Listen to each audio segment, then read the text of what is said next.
Have you ever poured your heart and soul into a huge, important project, only to see it completely shut down by your opponents? The dream just dies. Well, today, we're jumping into the book of Ezra for an incredible story about that very thing. How the Jewish people's dream to rebuild their temple failed, and the absolutely wild series of events that brought it roaring back to life. For 16 years, that's how long the new temple foundation in Jerusalem just sat there, silent and gathering dust. And we're not talking about a simple construction delay. The work was at a dead stop. The opposition had totally won. For more than a decade and a half, the dream of a new house for God was nothing but a field of forgotten stones. So that's the big question, right? After so much time, so much discouragement, and what looked like total failure, what on earth could possibly restart a project that seemed well and truly dead and buried? The answer is not what you'd expect. So, just to catch you up on how they got here, after King Cyrus of Persia let the Jewish exiles go home, they started rebuilding the temple with all this energy and excitement. But the local groups saw this as a threat. They started a campaign against the project, and, as we see in Ezra chapter 4, they were successful. They got the Persian authorities to shut the whole thing down.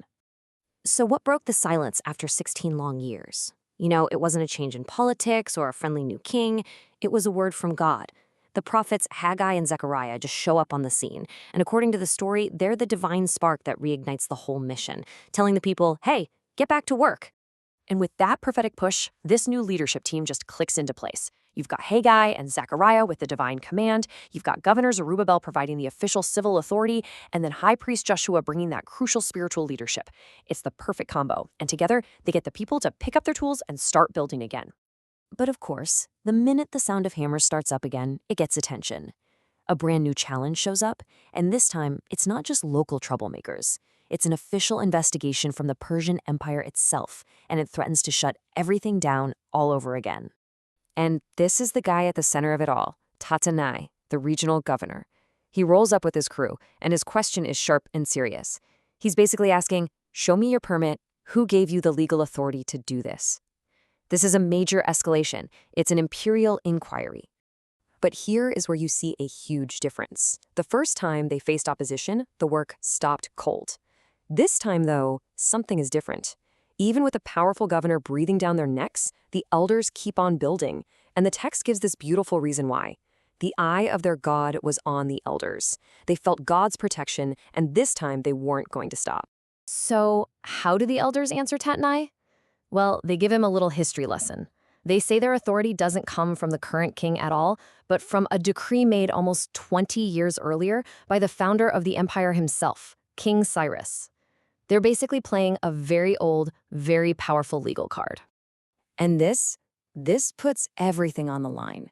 Tatanai, who seems to be a by-the-book kind of guy, decides to check their story. He writes an official letter to the new king, Darius, back in the capital, asking him to search the royal archives. I mean, think about it. Would a brand new administration nearly 2 decades later really honor a forgotten decree from a king who's long gone? The whole project is hanging by a thread. Okay, and this is where the story takes a turn you just can't see coming. King Darius gets the letter and orders a search of the royal records. So you have officials digging through the archives in Babylon, looking for this one specific scroll that could be 2 decades old. And then they find it. The scroll is actually there. The historical record of Cyrus's original decree is located, which confirms the builder's entire story. But King Darius's response isn't just, oh, okay, carry on. No way. What he does next changes everything for the people of God. This decree is an absolute game changer. First, Darius tells Tatanai to just leave them alone, which on its own would have been a huge victory. But he's just getting started. He then orders the entire project to be paid for out of the royal treasury. Then he commands that they be given a daily supply of whatever they need for their sacrifices. And for the grand finale, a terrifying warning. Anyone who messes with this edict will have their house torn down and, get this, they will be impaled on one of its beams. This isn't just permission, it's a fully funded, state-protected mandate with a death sentence for anyone who gets in the way. Dr. Tiberius Rata puts it so well. The enemy's plan, the very investigation that Tatanai started to shut the work down, becomes the very tool God uses to get it funded and protected by the most powerful man in the world. It is just an incredible, head-spinning turnaround. So now, with the full backing of the Persian king, a royal blank check, and an imperial protection order, you better believe the work moves forward fast. The elders build, they prosper, and after all the struggle and silence, the temple is finally finished. The house was officially finished in 516 BC. And get this, the first temple was destroyed in 586 BC, almost exactly 70 years earlier. This was a direct fulfillment of prophecies, like from Jeremiah, that the exile would last 70 years. A long, painful chapter in their history was officially over. So how do you celebrate the end of an ordeal like that?